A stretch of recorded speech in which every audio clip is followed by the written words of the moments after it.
Welcome to the debate. Today, we are examining a profound and frankly deepening diplomatic rift between the United States and the United Kingdom. Yeah, one that has emerged directly in the wake of the recent U.S. and Israeli military strikes on Iran. Exactly. And this conflict has really laid bare a fundamental question about how democratic alliances should operate, in the face of escalating international threats. Specifically, we're asking, in the face of escalating international conflict, is global security better served by decisive, unilateral military action aimed at neutralizing threats, Or does long-term stability intrinsically require strict adherence to international law, proportional defensive measures, and unified alliance consensus? It is a critical question right now. Absolutely.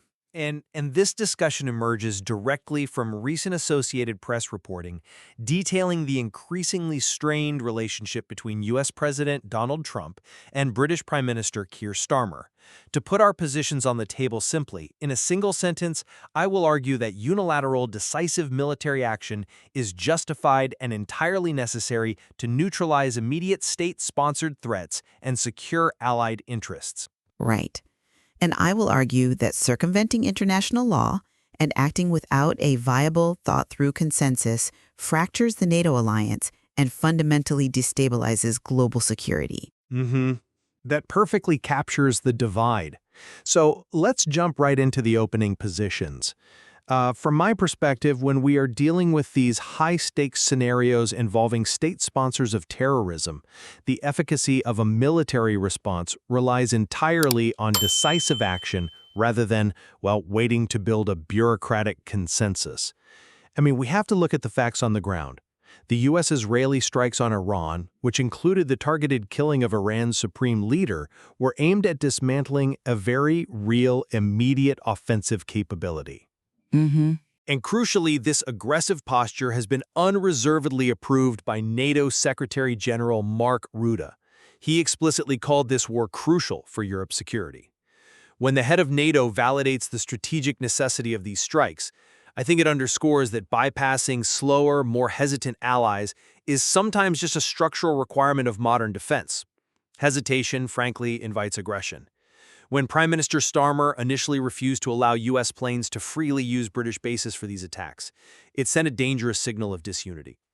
Ultimately, demanding a purely defensive posture weakens the deterrence capabilities of the entire Western alliance. Deterrence requires the credible threat of overwhelming force, not endless committee meetings. Thank you. To expand on my perspective, I look at the bedrock of international stability, which is built on predictable, lawful frameworks. When we analyze the current situation, any military action must possess a strict, lawful basis to be sustainable over the long term.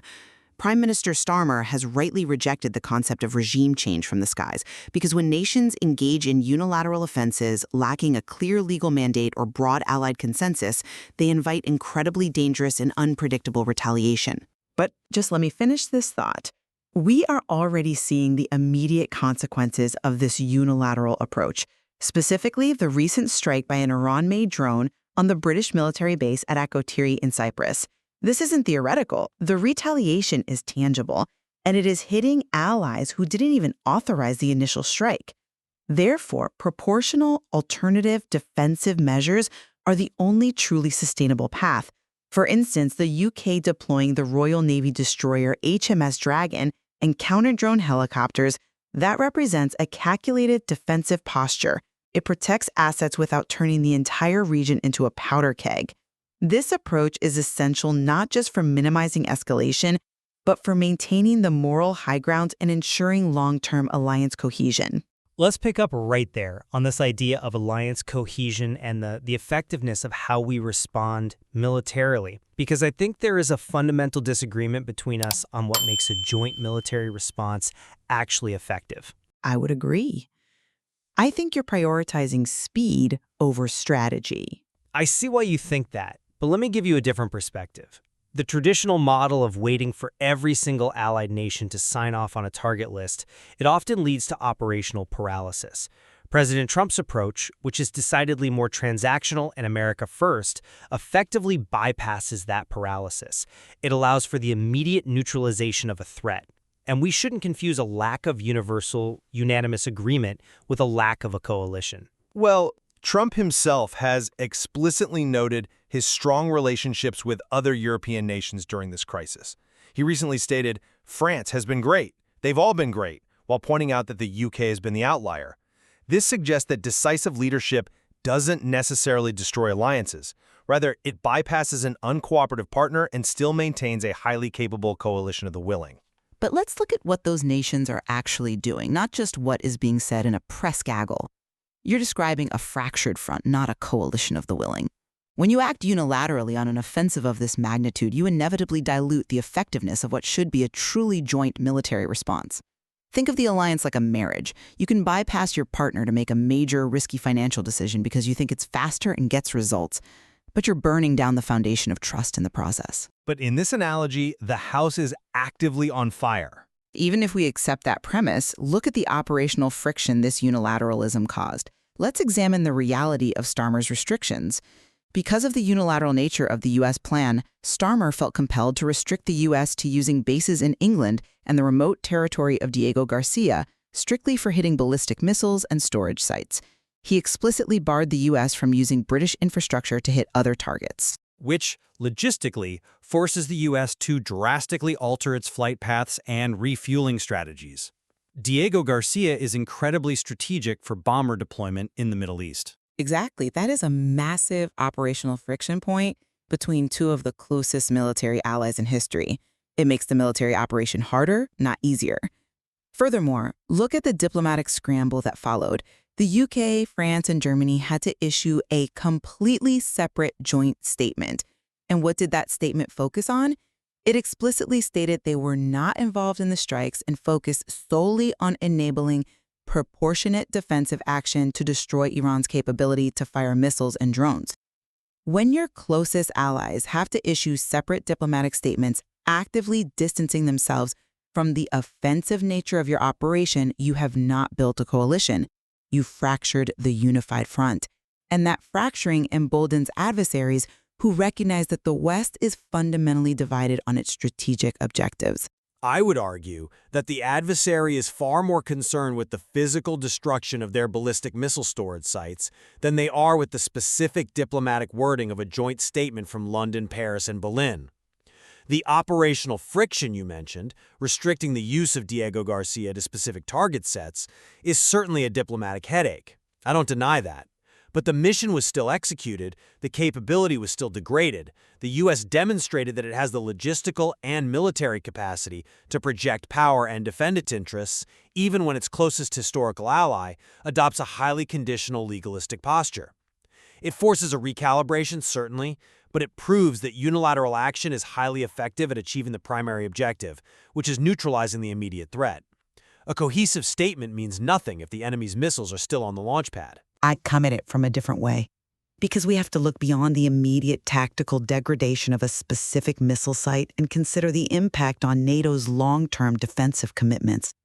When you rely solely on unpredictability and unilateral force as your deterrence, you fundamentally weaken the international frameworks that the alliance was built upon.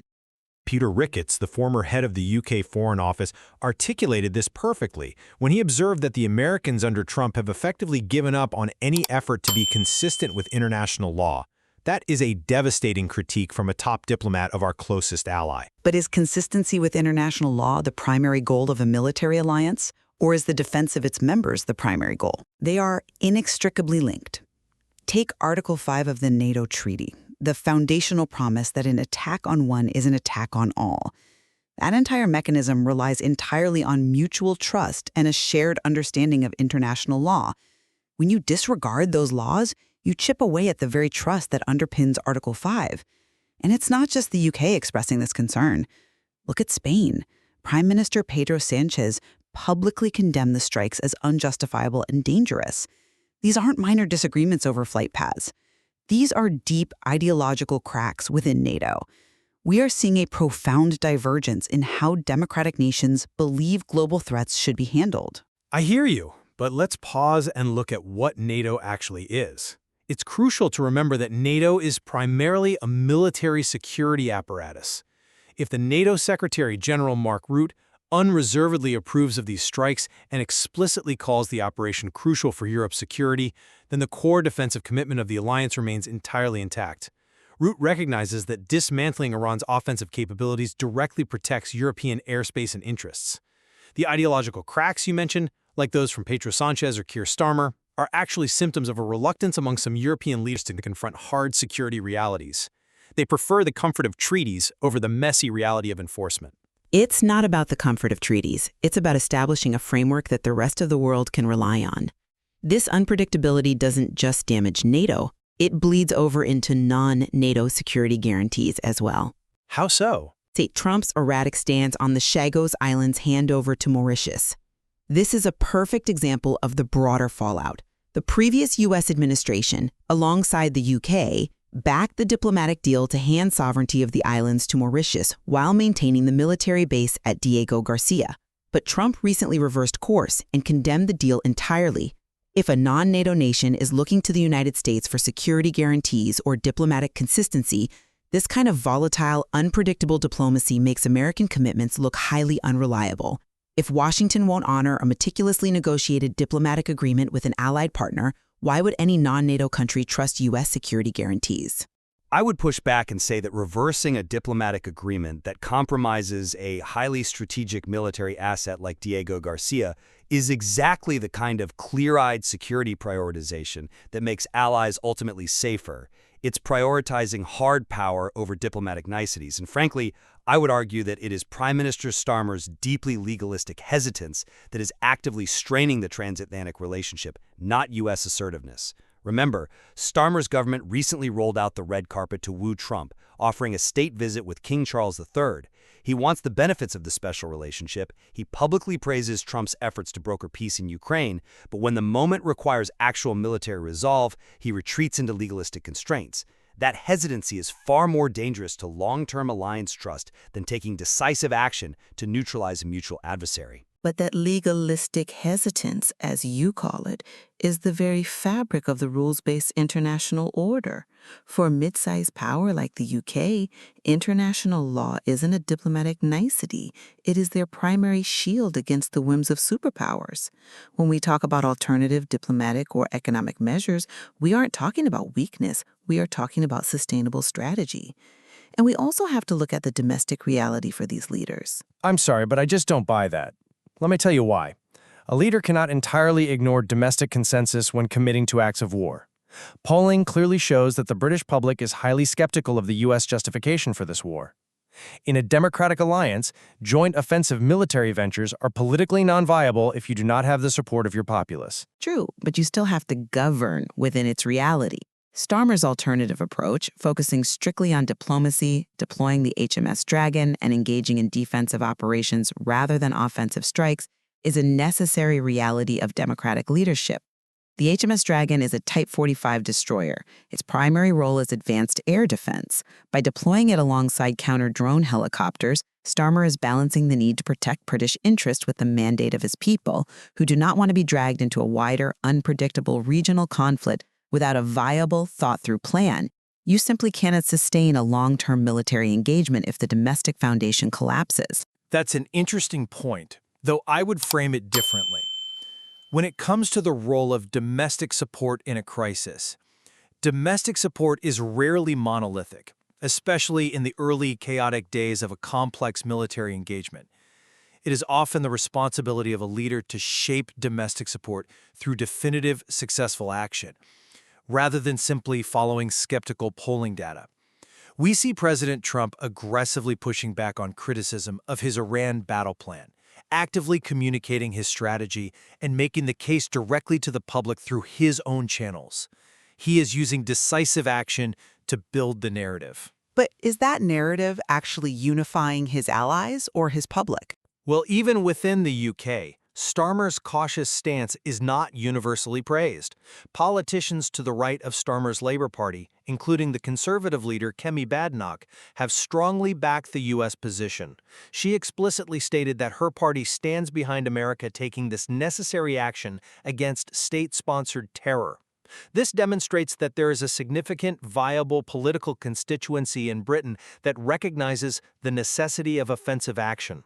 sometimes prioritizing immediate security and decisively dismantling enemy capabilities, even if it causes friction with a hesitant prime minister or temporary dips in polling, is the most effective way to protect the broader public. But shaping public opinion requires a coherent, clearly articulated strategy, which brings us back to Starmer's point about needing a viable, thought-through plan. The unconventional approach Trump is taking to communicate about the war doesn't build confidence, it breeds uncertainty. When the justification for an escalation of this magnitude isn't rigorously established and clearly communicated, the skepticism of the British public is entirely rational. And we must return to the consequences of circumventing this process. We have to talk about the escalatory ladder. Go ahead, break that down for us. The escalatory ladder is the concept that in a conflict, you move step by step from diplomacy to sanctions to proportional military strikes, keeping a way out at each step. When you jump straight to the top of the ladder, unilateral offensive assassinations and regime change from the skies, you leave yourself nowhere to go but all-out war if the enemy retaliates. And the drone strike on the British base at Akrotiri is a direct consequence of a failure to manage that escalatory ladder. When you bypass proportional measures, you essentially invite the adversary to retaliate asymmetrically against whatever allied assets are within reach. The UK is now absorbing physical attacks on its sovereign bases because of a US strategy they explicitly tried to distance themselves from. That is precisely why alternative measures, focusing on ironclad defense, aggressive international sanctions, and unified diplomatic pressure are superior. They contain the threat without unnecessarily exposing allied forces to immediate, unpredictable retaliation. The retaliation at Akrotiri, while deeply serious, highlights exactly why the Iranian threat must be permanently degraded, not just contained. Let's be realistic about alternative measures. A nation that launches drone strikes against allied bases is not a nation that will be deterred by a strongly worded unified diplomatic statement or yet another round of economic sanctions. We've tried sanctions for decades. They've repeatedly demonstrated a willingness to utilize proxy forces and direct strikes to destabilize the region regardless of economic pressure. But you are assuming that the unilateral strikes will fundamentally alter that behavior rather than just accelerating it. I am assuming that destroying the physical infrastructure makes the behavior impossible to execute. By taking decisive action to eliminate the supreme leader and target the actual ballistic missile infrastructure, the US and Israel are addressing the root cause of the regional instability. Yes, there is a risk of asymmetric retaliation in the short term, but the long-term risk of allowing a state sponsor of terror to operate with impunity, continuously developing and distributing advanced weaponry, is exponentially higher. The friction with the UK over the use of bases in England and Diego Garcia is an unfortunate byproduct of a necessary strategic shift. The US is signaling that it will no longer allow the lowest common denominator of Allied consensus to dictate the pace of its national security operations. And frankly, a superpower has to make those tough calls. That philosophy right there, that the US will no longer allow Allied consensus to influence its operations, that it views consensus as a lowest common denominator, is exactly what threatens the post-war security architecture. If the defining characteristic of the transatlantic relationship becomes transactional utility rather than shared legal and moral frameworks, then the alliance is fundamentally altered. When Foreign Office Minister Stephen Doughty stood up in the House of Commons and insisted that the US-UK special relationship is strong and will endure on both economic and security fronts, he was expressing a hope based on historical precedent. A hope that perhaps ignores the current political realities. Precisely. Because the current reality, as Trump himself articulated, is that the UK has been much different from others, and that it is very sad to see that the relationship is obviously not what it was. That level of public friction between the President of the United States and the British Prime Minister over a major military engagement is historically deeply unusual. It signals to adversaries and allies alike that the unified Western Front is deeply vulnerable to philosophical divisions. And if the US is willing to sideline the UK, its closest historical partner, how can any other ally feel secure in their standing?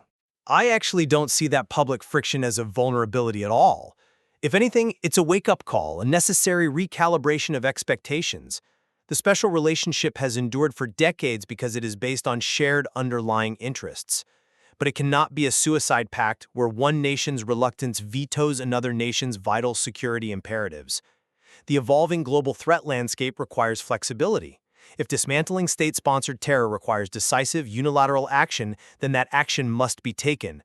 The long-term security of the broader NATO alliance is ultimately better served by a United States that is willing to act decisively to neutralize major threats, rather than a United States that allows its strategic objectives to be watered down by legalistic debates over proportional response. Immediate security and the physical dismantling of enemy capabilities must take precedence. As we look to summarize our views, I believe this debate illustrates that true security simply cannot be achieved through unilateral force and regime change from the skies.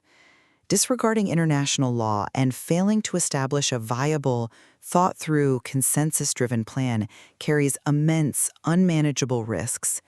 It risks permanent damage to the U.S.-UK special relationship. It alienates key European allies like Spain, who are crucial to the broader NATO apparatus. And it invites the very unpredictable asymmetric retaliation we are now seeing against bases like Akrotiri. Furthermore, it destabilizes non-NATO partnerships by proving that agreements can be torn up on a whim. Security guarantees are only as strong as the predictable, lawful frameworks that underpin them. When you abandon the framework, you abandon the security. To summarize my perspective, what is undeniably clear from this discussion is that the current conflict with Iran has stress-tested the transatlantic alliance to an unprecedented degree. It has exposed fundamental philosophical differences in how democratic nations believe they should respond to global threats.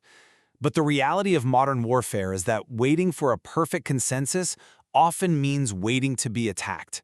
Prioritizing immediate security and actively dismantling enemy capabilities, even if it causes diplomatic friction, is the most robust way to protect the alliance. Absolutely. The tension between the legalistic, defensive strategy championed by London, which relies on proportional measures like the HMS Dragon and strict adherence to international law, and the decisive, offensive strategy executed by Washington, represents a critical turning point.